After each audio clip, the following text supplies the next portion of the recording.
కల్కి మే 9న వస్తుందా రాదా అనే డిస్కషన్స్ నడుస్తున్నాయి. మూవీ టీం అవేం పట్టించుకోకుండా పని చేసుకుంటోంది. లేటెస్ట్ గా కల్కి టీం మొత్తం ఇటలీ వెళ్ళిపోయింది. ఎస్, డార్లింగ్ తో పాటు ఓ స్పెషల్ ఫ్లైట్ లో ఇటలీ వెళ్లారు.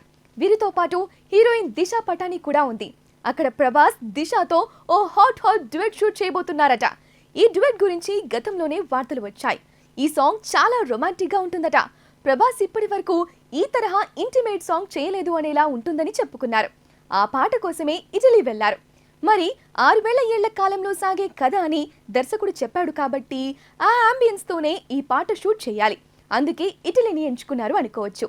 ప్రభాస్ తో పాటు అమితాబ్ బచ్చన్, కమల్ హాసన్, దీపికా పదుకోన్, దిశా పటాని కీలక పాత్రలో నటిస్తోన్న ఈ మూవీ నాగ్ అశ్విన్ డైరెక్ట్ చేస్తున్నాడు. అశ్విని దత్ నిర్మిస్తున్నాడు. కల్కితో ఇప్పటి వరకు ఉన్న ఇండియన్ ఫిల్మ్ రికార్డ్స్ అన్ని బద్దలైపోతాయి అంటున్నారు. అది చూద్దాం.